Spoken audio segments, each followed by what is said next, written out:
भारतीय अदाकार संजय दत्त अपने दिलचस्प अंदाज की बदौलत जाने जाते हैं, लेकिन बहुत कम लोग जानते हैं कि इनका दिल अपनी वालदा के लिए किस तरह मोम हो जाता है। संजय दत्त अनिल दत्त और नरगिस के बेटे हैं। मां मुसलमान और वालिद हिंदू, लेकिन फिर भी ये रिश्ता आखिरी वक्त तक रहा। यही वजह थी कि संजय दत्त एक ऐसे माशरे में पले बड़े जहां हिंदू मजहब के मानने वाले ज्यादा थे।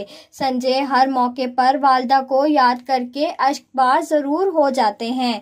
एक वक्त था जब संजय दत्त अपनी बेमिसाल अदाकारी की वजह से जाने जाते थे, लेकिन जेल से आने के बाद से और कैंसर जैसे मर्ज में मुब्तला होने के बाद से इनकी शख्सियत में तब्दीली जरूर आई है।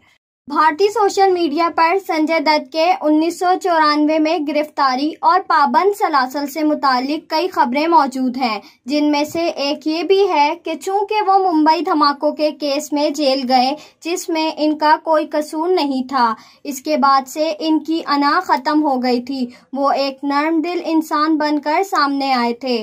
जबकि एक और खबर ये भी काफी गर्दिश करती है कि जेल में तकलीफ सहते हुए संजय दत्त ने अजान भी दी थी, लेकिन इस हवाले से खबर सिर्फ भारतीय सोशल मीडिया की हद तक ही गर्दिश करती रही। दूसरी जानिब संजय दत्त दुबई के एक रेस्टोरेंट में आम लोगों के साथ रोजा भी खोल चुके हैं। संजय दत्त का इस्लाम के लिए झुकाव इसलिए भी है कि इनकी वालदा मुसलमान थीं, लेकिन साथ ही इनकी अहलिया मनीता भी मुसलमान घराने से ताल्लुक रखती हैं, जिसकी वजह से वो इस्लाम की तरफ झुकाव रखते हैं। जबकि इनके बच्चों के नाम भी मुसलमान तर्ज के हैं। ये बात भी बहुत कम लोग जानते हैं कि संजय दत्त के 3 बच्चे हैं, जिनमें एक बेटी का नाम संजय ने इकरा रखा है और बेटे का नाम शाहरान। दोनों इस्लामी नाम हैं। बेटी का नाम इकरा रखने की मुमकिन वजह ये भी हो सकती है कि इन्हें ये नाम काफ़ी पसंद हो।